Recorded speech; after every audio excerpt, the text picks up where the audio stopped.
Did you know that the first movie villain ever created by a computer wasn't a monster or an alien, but a cowboy dressed in black? In 1973, a writer named Michael Crichton made a film that changed cinema forever. It was called Westworld. The story was simple but terrifying. Rich people paid money to visit a theme park filled with robots that looked like real humans. They could shoot them, kiss them, fight them. But then the machines woke up. They stopped listening. They started hunting. This wasn't just a movie about the Wild West. It was a warning about technology, control, and what happens when we play God. Behind every scene there were secrets, strange accidents, dangerous stunts, and one actor who terrified everyone without saying a single word. Let's dive in and discover 20 weird and amazing facts about Westworld. Number 20. A writer who became a director overnight. Michael Crichton was a tall man, over 6 feet 6 inches.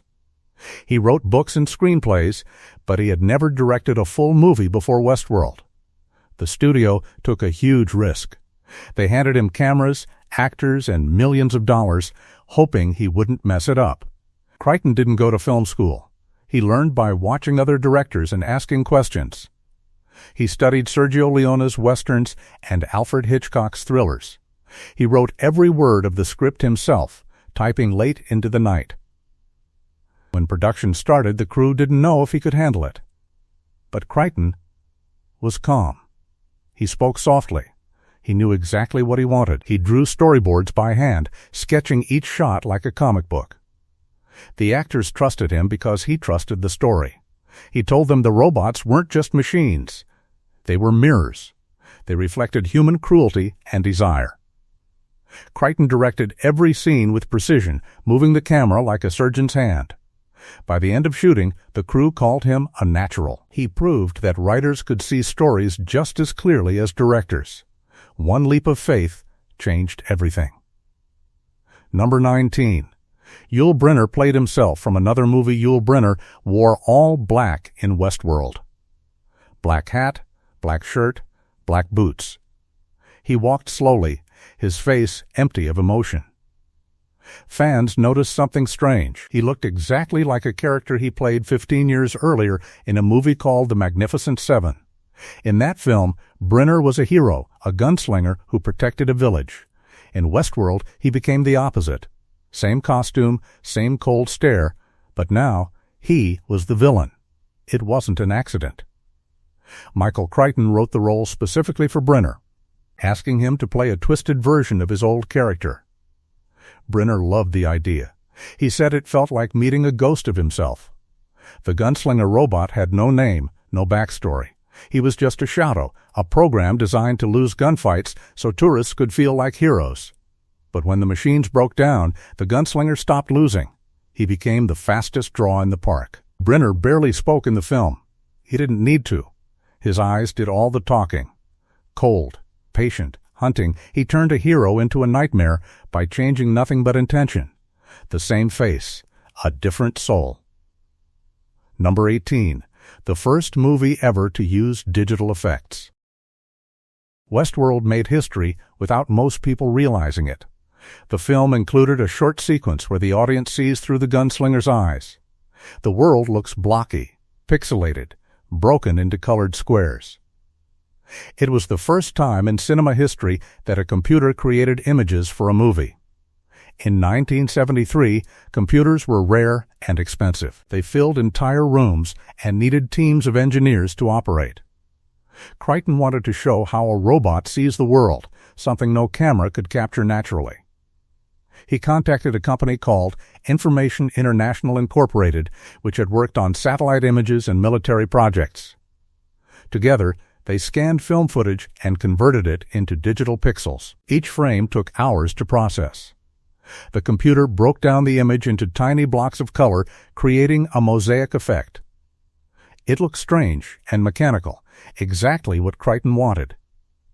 The sequence lasted only a few seconds on screen, but it cost thousands of dollars and weeks of work. Audiences in 1973 didn't fully understand what they were seeing.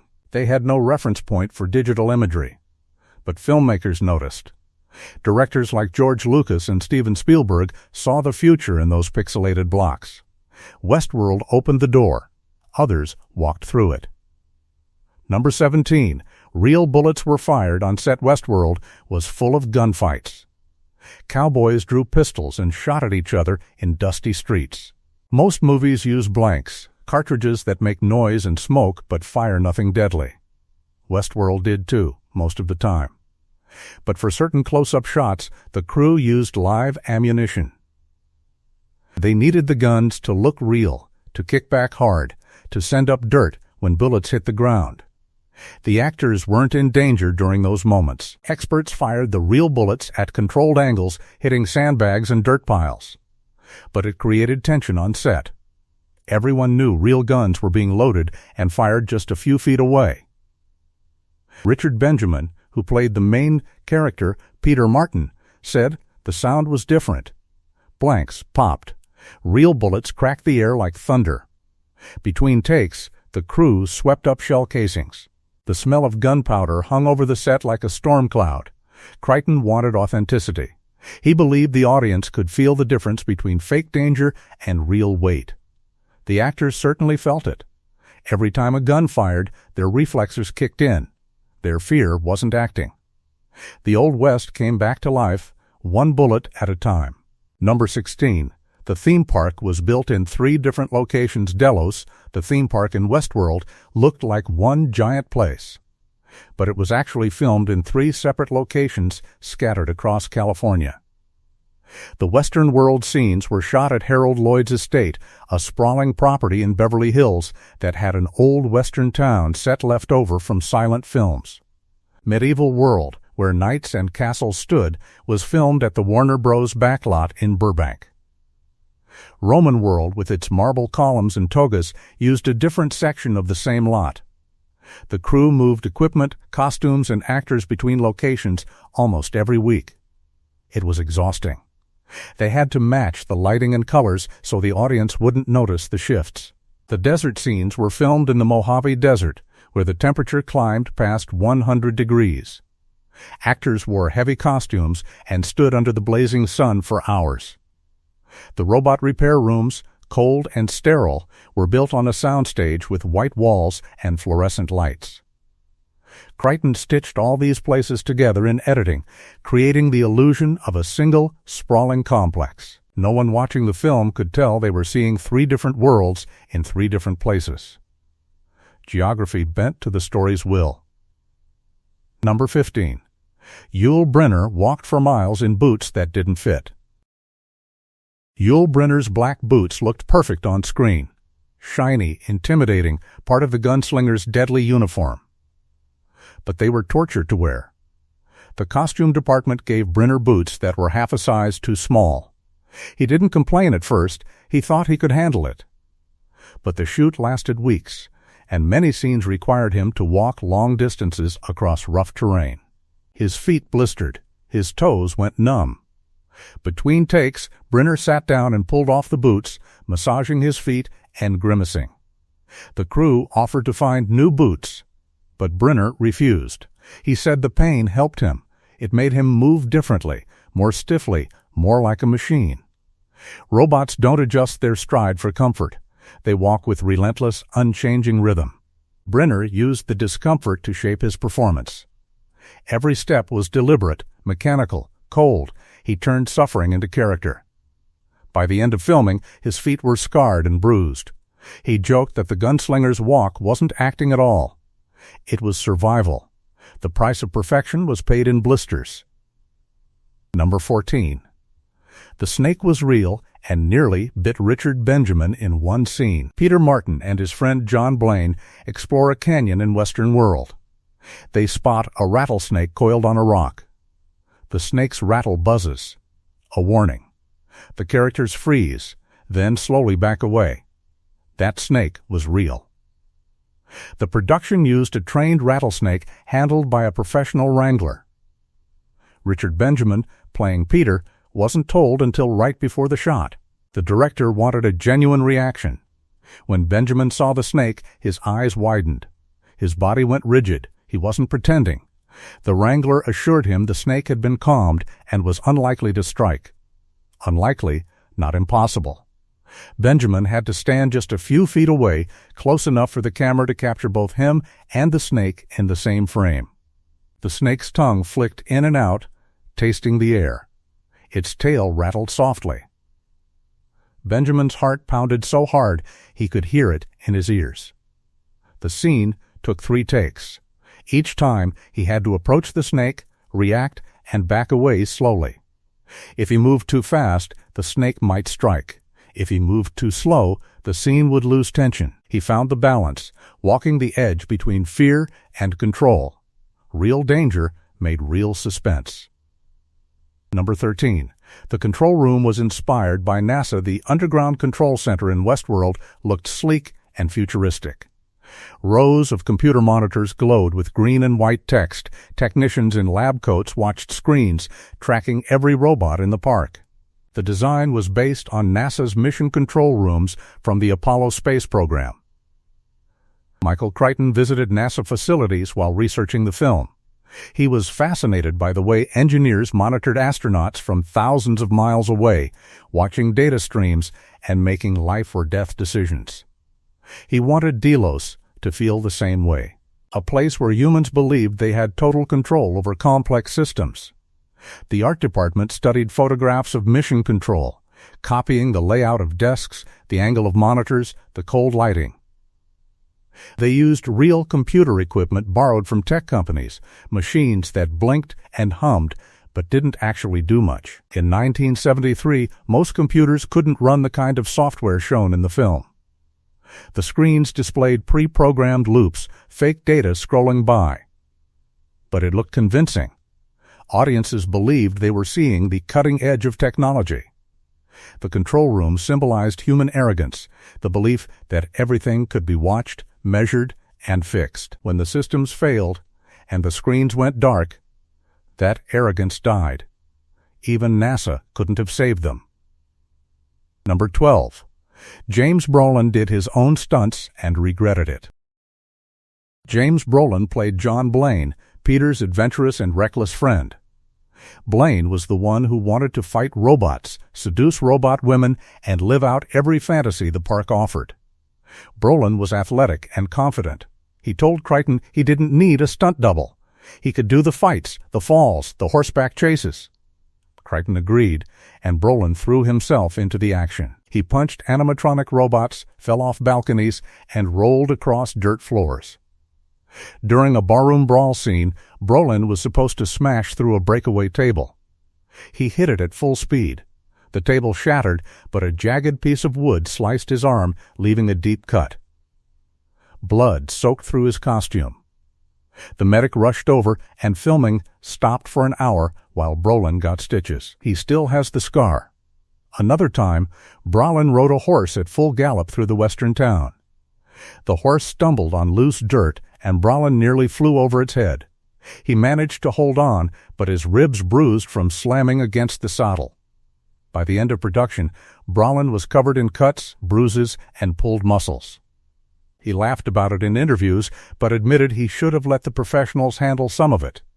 Pain fades, but pride lasts forever. Number 11.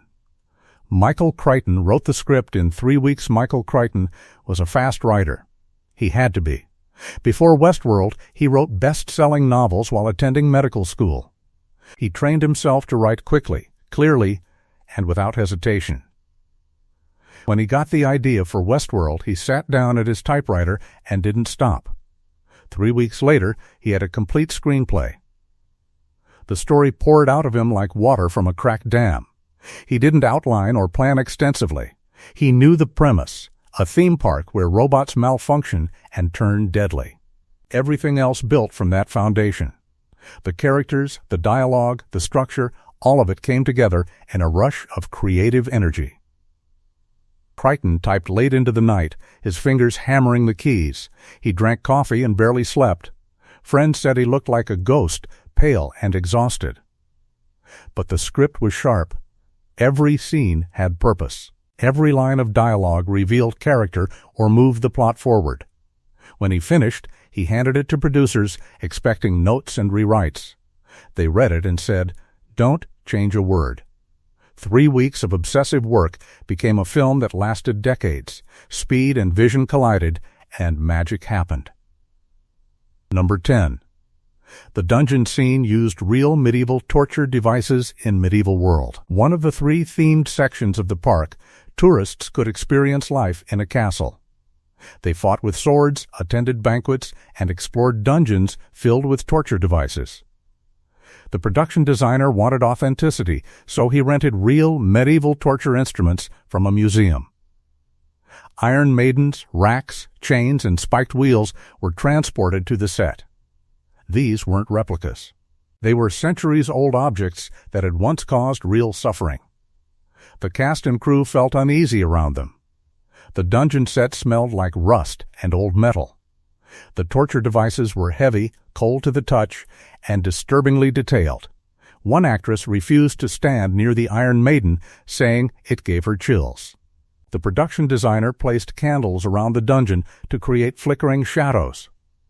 The atmosphere was oppressive, exactly what the scene needed. Medieval world was supposed to feel dangerous and dark, a place where people indulged in violent fantasies. The real instruments added weight to that idea. History wasn't just a backdrop. It was present, lurking in every corner. After filming wrapped, the museum took the devices back. The crew was relieved. Some objects carried too much memory. Number 9. The gunslinger's face was melted with real acid. One of the most shocking images in Westworld is the gunslinger's damaged face. After Peter throws acid at the robot, its synthetic skin melts away, revealing the mechanical skull underneath. The effect was disturbing and groundbreaking. To create it, the special effects team made a life cast of Yul Brynner's face. They poured plaster over his head, capturing every detail. From that mold, they created a rubber mask that looked exactly like Brynner. Then they applied a real chemical mixture to the mask, a mild acid that dissolved the rubber in a controlled way. They filmed the process in real time, watching as the skin bubbled, peeled, and slid off, exposing the metal frame beneath. It took several attempts to get it right. The acid had to move slowly enough for the camera to capture the details, but fast enough to look dramatic. The crew wore gloves and masks, working in a ventilated room. The smell was terrible, like burning plastic and chemicals. But the result was horrifying and beautiful. Audiences gasped when they saw it. In 1973, no one had seen anything like it. The boundary between human and machine dissolved before their eyes, just like the gunslinger's face. Number 8. Richard Benjamin was chosen because he didn't look like an action hero. Most action movies starred muscular, square-jawed men who looked like they could fight armies. Michael Crichton wanted the opposite. He cast Richard Benjamin, a comedic actor known for playing anxious. Ordinary guys. Benjamin wasn't tall or tough. He looked like someone you'd see in an office or a grocery store. That was the point. Crichton wanted audiences to relate to Peter Martin, to see themselves in his fear and confusion. Peter wasn't a hero. He was a tourist, someone out of his depth, running for his life through a nightmare he didn't understand. Benjamin brought vulnerability to the role. When he ran, he looked tired and desperate, not graceful. When he fought, he looked clumsy and scared. It was real. Crichton told him, "Don't try to be brave. Try to survive." Benjamin followed that direction, playing Peter as a man pushed beyond his limits. His performance grounded the film. If Peter had been a traditional action hero, the audience might not have felt the same terror. But because he was ordinary, breakable, human, every moment of danger felt real. The everyman became the survivor, and that made all the difference. Number 7. The film was shot in only 30 days. Westworld had a small budget for a science fiction film, around $1,250,000. That meant Crichton had to work fast. The entire movie was shot in just 30 days. Most feature films take 2 to 3 months. Crichton scheduled every minute, planning each shot down to the second. The crew worked 12-hour days, sometimes longer. There was no time for mistakes or do-overs. If a scene didn't work on the first or second take, they had to move on. Crichton kept the camera setup simple, avoiding complicated crane shots or elaborate tracking movements. He focused on story and performance, trusting that good acting and tight editing would carry the film. The actors rehearsed before shooting so they knew their lines and movements cold.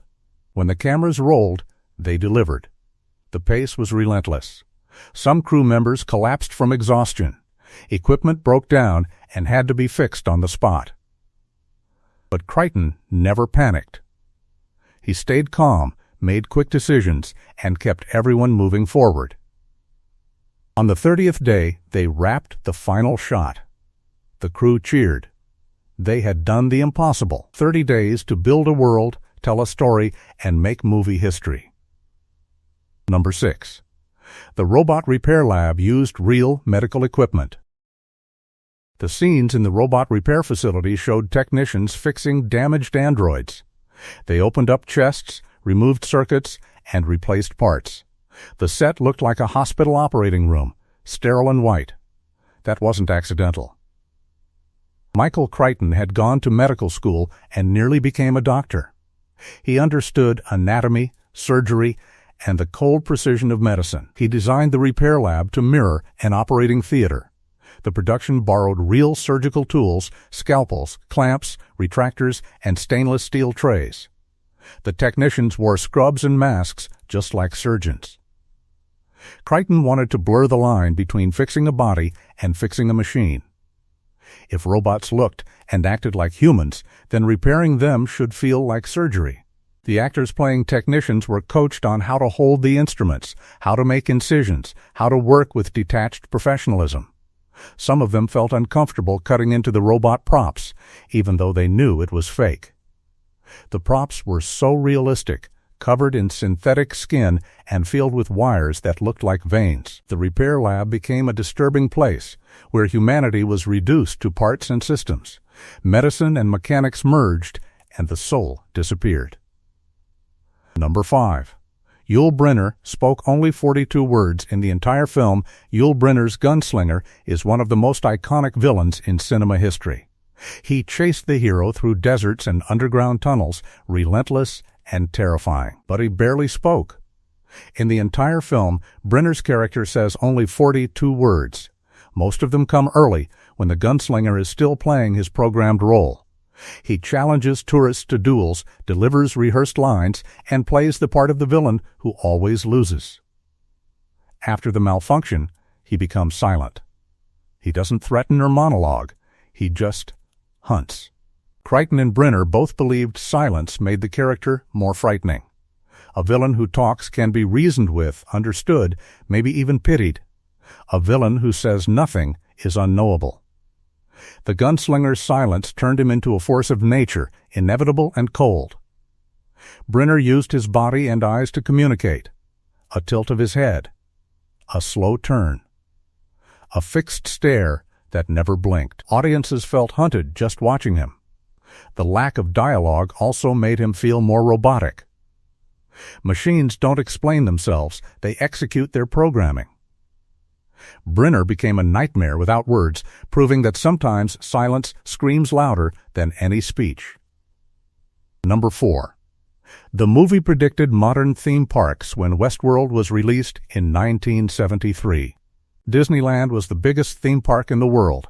It had rides, characters, and carefully designed environments. But it was nothing like Delos. Crichton imagined something far more immersive, a place where the guests didn't just watch a story, but lived inside it. Tourists in Westworld could touch, fight, and interact with everything. The robots responded to them, creating a personalized experience. It sounded like science fiction then. Today, it sounds like the future of entertainment. Modern theme parks have moved toward immersion. Universal Studios created the wizarding world of Harry Potter, where guests use wands, drink butterbeer, and feel like they're actually in the story. Disney built Star Wars. Galaxy's Edge, where visitors pilot the Millennium Falcon and interact with characters. Virtual reality arcades let people step into digital worlds. Westworld predicted all of it. Crichton understood that people don't just want to watch stories, they want to live them. He also understood the danger. When entertainment becomes so real that we forget it's fake, we lose control. Delos was a warning wrapped in adventure. 50 years later, we're still catching up to his vision. Number 3. The iconic showdown was filmed in complete silence. The final confrontation between Peter and the gunslinger takes place in the underground tunnels beneath the park. No music plays, no sound effects hum in the background, just footsteps, breathing, and the creak of metal. Crichton made a bold choice. He stripped the scene of a traditional film score. Most action scenes rely on music to build tension and tell the audience how to feel. Crichton wanted the opposite. He wanted pure, unfiltered suspense.